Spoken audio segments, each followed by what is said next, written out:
Have until the end of this session to pass legislation creating a system of health exchanges for the uninsured. This is a key part of the Healthcare Reform Act, and today the chairs of the Senate Health Committee and the Senate Insurance Committee hosted a roundtable discussion with a handful of industry leaders in hopes of getting the ball rolling.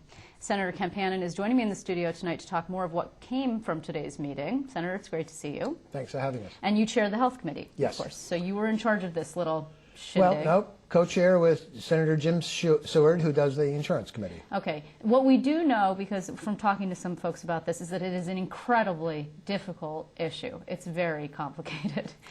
So did you come to any conclusions today? Well, we try to address some of the priorities, and we didn't just have insurance industry there. Now, we had consumer advocates, Community Service Society, we had Mark Scherzer, we had people from Chambers of Commerce who offer insurance. We had Jim Nickman, who heads the Health Foundation of the state. We had Jim Talon, United Hospital Association. So there was a mix of people who are very interested in this, a real cross-section. Yeah, that's interesting because one of the specific concerns about the Medicaid redesign task force, if you'll remember, was that there was not a voice for consumers at the table. This is different. We're hearing a lot from consumers, people who are going to be impacted, ostensibly, by changes to health care in New York. Yes, and this is, of course, we're trying to implement things that are under I call it healthcare reform, and then somebody asked me if that's Obamacare, and it was interesting how much that's penetrated everybody's consciousness now. Yeah, it has. The healthcare reform offers a great number of people in New York, probably up to 1.5 million new New Yorkers for health insurance. And they use the managed care system to deliver the health insurance. And in order to let people find a health care plan that's good for them, they say you have to have a health insurance exchange. Okay, but hold on. The Healthcare Reform Act actually requires everyone to have insurance, right? Isn't that what it's part of? Okay. Yes, that's called the individual mandate, which right. is in the courts these days. Right. Well, right. Huge parts of this are actually in the courts, and of course the Republicans in Washington are trying to repeal some pieces of it. But assuming that there are no changes, which I think is not safe to assume necessarily, but this requires people. So if there are up to 3 million people in New York who don't have insurance. Probably that's true, but at least half of them are now eligible but have not signed up. For Medicaid? For Medicaid, for Child Health Plus, for Family Health Plus, or Healthy New York. Okay, I see. So this would, okay, but isn't there a cost problem? I mean, doesn't that require the state to increase its Medicaid? If they all signed up at once, it might well increase our Medicaid costs. That's part of the budget problem. If enrollment grows, we empowered the executive to cut more money from the budget. Right. But that being the case, even under healthcare reform, we take the people who are not now eligible and add to that group. So we would add about 1 million to 1.5 million new individuals eligible for health care. And we just cut $1.5 billion out of Medicaid spending in New York. Even more. Right. The number is really 2.4 billion. Well, when you include the federal match, is that what you mean, or all state money? State numbers. How does that work? You multiply by 2. It's even more money when it comes down to when you Medicaid, because it's usually a 2-for-1 match. Right. Okay. So let's get back to the task at hand here before we get too deep into the Medicaid discussion, which is actually interesting. This basically, you are required, the state is required to come up with a way for people who now must get insurance and don't have it, can't get into Medicaid, to get some form of insurance. How do they get it? They need to find a plan that will cover them, and they need to buy it, correct? Exact explanation. Okay.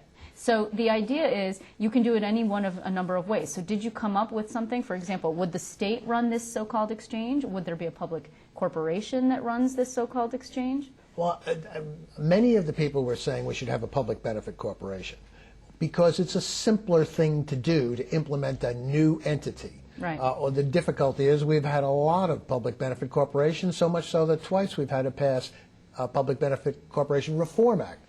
So it still seems to be an easier way to go, provided we do a couple of things, I think, to it. One is we don't duplicate what's there already. I mean, we have a lot of regulation in the Department of Insurance, Department of Health.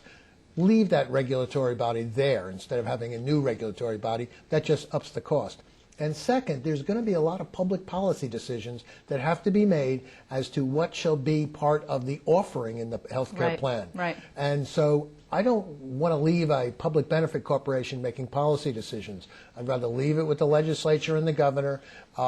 If we don't make good decisions, we'll get beat up. If we do, no one will notice, but at least it's done by the ordinary way of making policy. Yeah, well, there's also sort of this other option where you just say, okay, people who have no insurance, we're going to create a website and everyone can come in who offers insurance and, you know, good luck to you. Market just sort of, there's demand in the market and you have to shop around and you basically leave people to their own devices. And what's wrong with that approach? Well, because there are people who will now be eligible for insurance who will get a subsidy. Certain income levels will get a subsidy from the federal government, and that will encourage people to get their insurance, as well as the individual mandate, which says you must get insurance, otherwise pay a penalty through your income tax.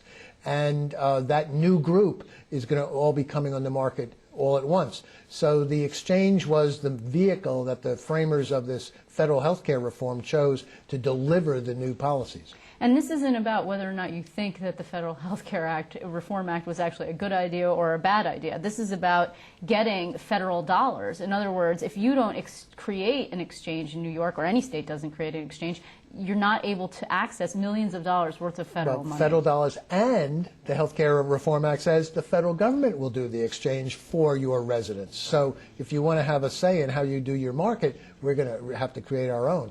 Plus, the idea of an exchange itself started out in a conservative think tank saying we really need to build these marketplaces, these exchanges, so people have better access. It's one of the more difficult things.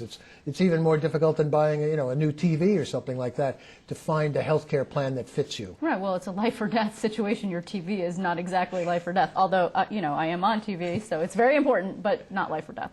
Do you feel at this point that people who say, as I said at the top of this interview, that if the legislature does not pass enabling legislation before the end of this session in June, that there's going to be a problem with meeting the deadline? Yes, because they're not easy things to build. There's many policy decisions that have to be met. Some of these policy decisions will be, what do we do with all the mandates that we have for health insurance in the state if the federally created mandate, which is not now set, if the federally created mandate doesn't cover all those mandates.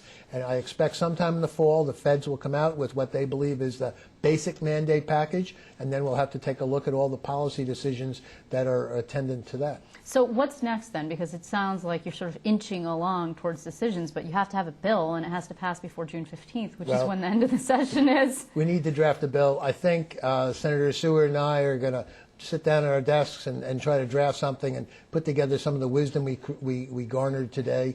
We really had some great input as to how to try to balance off some of our concerns and go forward. I'm sure the executive is going to have theirs. They had a roundtable themselves. It was very big. Last week I was there with it at the whole thing. And then the Assembly, to be sure, which has a very talented group of people doing health and insurance policy. And I'm sure we have enough time to do this by the end of the session. Okay, so when there is actually a piece of legislation, we will have you back. Unfortunately, we've run out of time, but I want to thank you, Senator. Thank you for having me. Thanks for being here.